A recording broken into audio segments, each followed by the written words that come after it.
I'm here at the UAE Tour and there's a time trial. So you know what that means? Time trial tech. Let's go and check out what's the latest and greatest, and also if there is anything which is custom. Come on.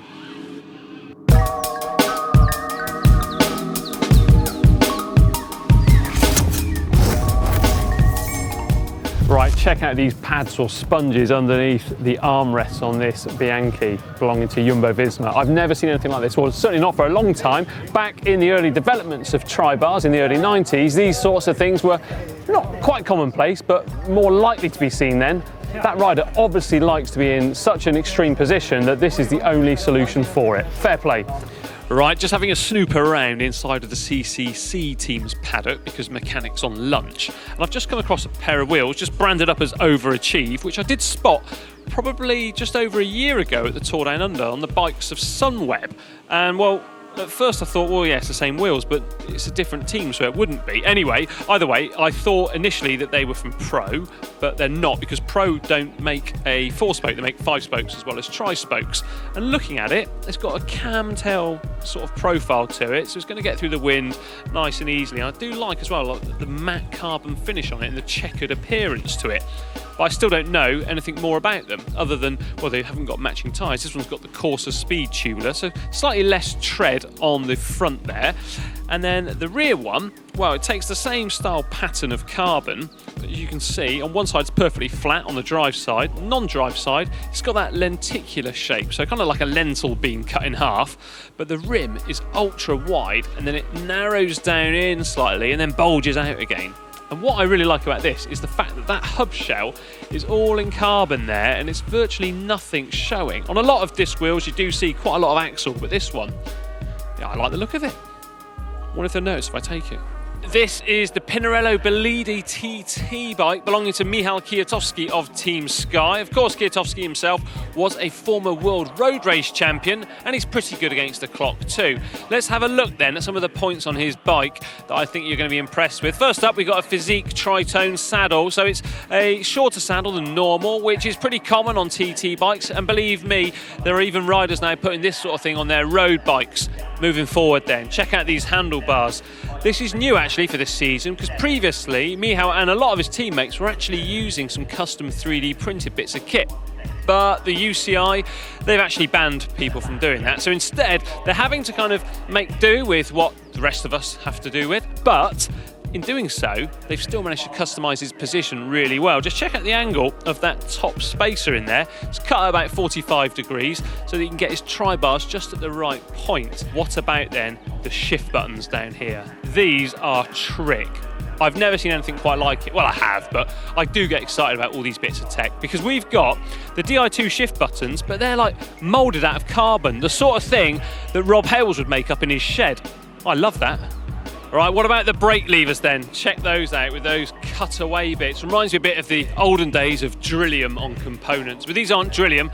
Got a feeling they're probably 3D printed and made of titanium.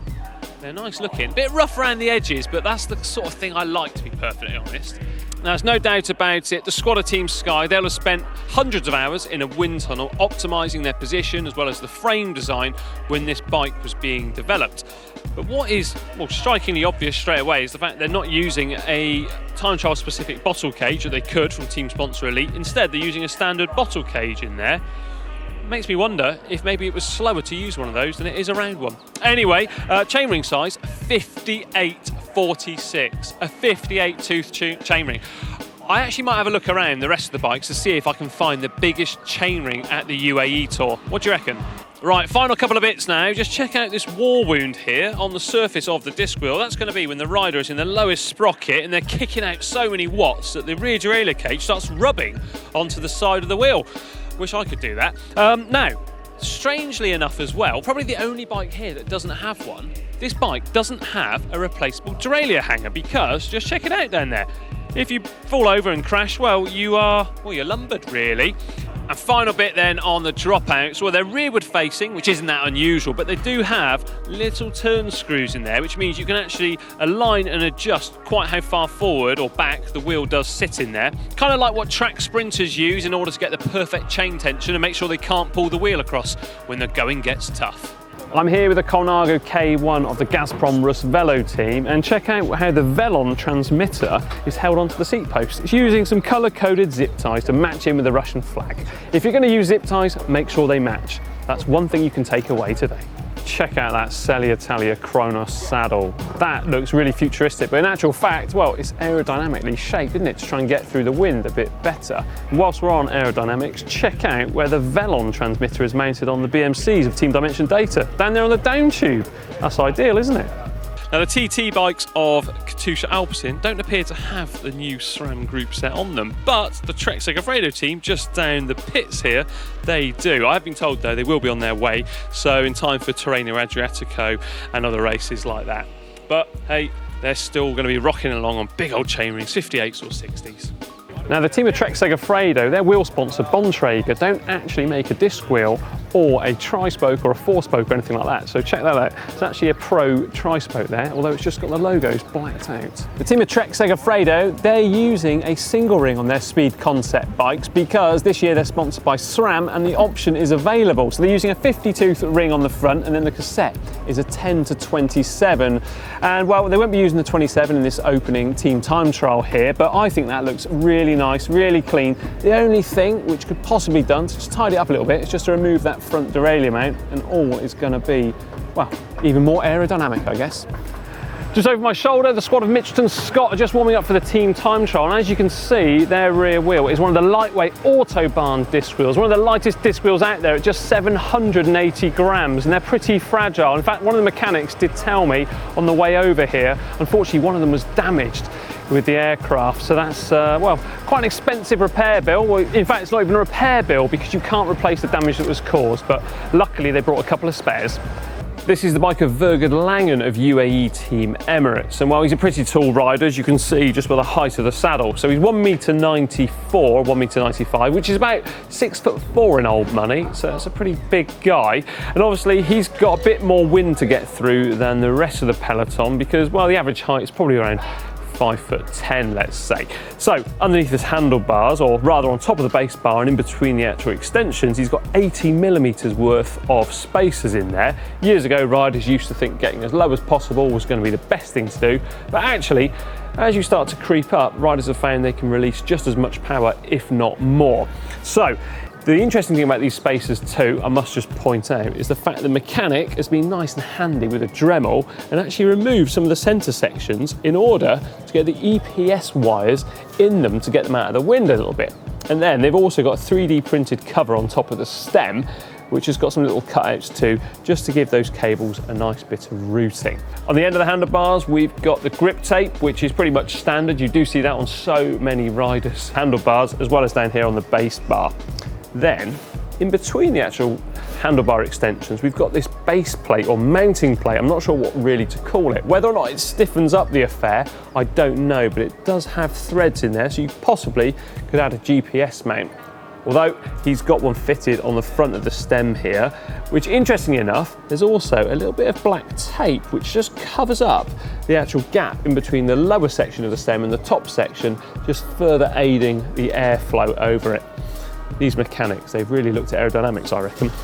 Now, sticking with aerodynamics then, the bottle cage. I know there's no bottle in there at the moment. I have been rooting around trying to find one to go in there, but that's the Elite Chrono CX bottle cage. So it looks totally different to any other bottle cage you'll see. The reason being, it's got an aerodynamically shaped bottle which is going to go in there, and it's going to fit in nicely with the actual frame profiling too. Now, a pretty common thing these days on time trial bikes is to use a shorter saddle. So this one here, the Prologue T-Gale, is about between 4 or 5 centimetres shorter than a standard saddle, which means a rider can get into a position and unleash the power just a little bit more because their hips are managing to open up a little bit. And on the front of the saddle, we've got something called CPC technology, which is tiny little rubber grippers or suckers, if you like, which stops a rider from slipping forwards off of the nose of the saddle. And this technology, I have been told, comes from Formula One, which is quite appropriate where I am quite now, because the drivers actually put it on their suits and it stops them from moving around inside of their seats. I wonder if they're using it. Now, the grippers, they do allow you though to move when you want to, but try to prevent you from moving when you shouldn't be. Right, time trial bike now of Gianni Moscon, the Italian TT champion and rider, of course, for Team Sky. Just noticed a couple of things on his bike. First up, we've got a carbon fibre stem cover here, which is a nice bit of kit. On the other bikes I've seen, they don't tend to have that carbon sort of finish, but that one does, which is, well, nice for a carbon addict like myself. Also, the fact that the actual TT extensions aren't done up with Allen keys or anything like that. Instead, they're done up with big, almost like plumbing fittings on there. He has been playing around with his position as well, just like Kwiatkowski has, because of course the previous handlebars are not allowed by the UCI anymore, so we probably will see this change slightly during the season. Right, just like Michał Kwiatkowski, Gianni Moscon, he's got a pair of 3D printed brake levers too, looking to be made out of titanium. They're not quite as cut away though, but they look just as great. Now it's just a case of getting my order in for a pair, I suppose.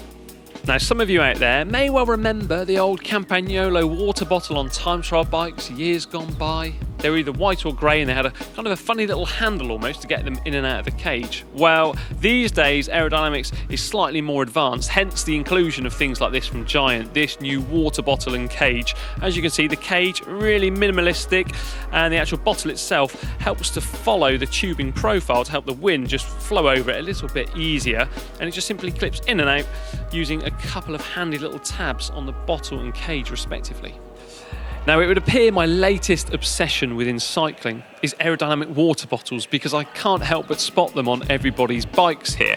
And whilst most of them are taking kind of a squarish profile to them, so narrow and deep, so more rectangular, I suppose, these ones are still taking the traditional circular shape, but are probably just over 2/3 the size in terms of diameter or circumference. So Elite did make something like this back in the mid-2000s when I think there was 66mm diameter as opposed to 74. This one is the Kit Chrono TT. Keep an eye out for them because, well, I can imagine people using these in criteriums too. Now, Ruben Fernandez of the Movistar team has got a pretty interesting TT bar setup. Look how far back the actual forearm pads are on top of those spacers. I've never seen any quite as far back as that. I'm going to have to keep a close eye on him in the time trial here because that is really, really interesting.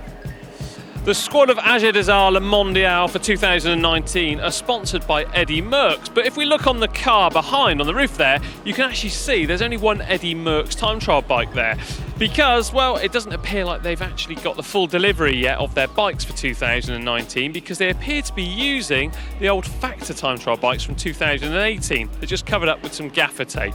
I'm sure though that they are on their way, but it's good to see they're still taken to the start line.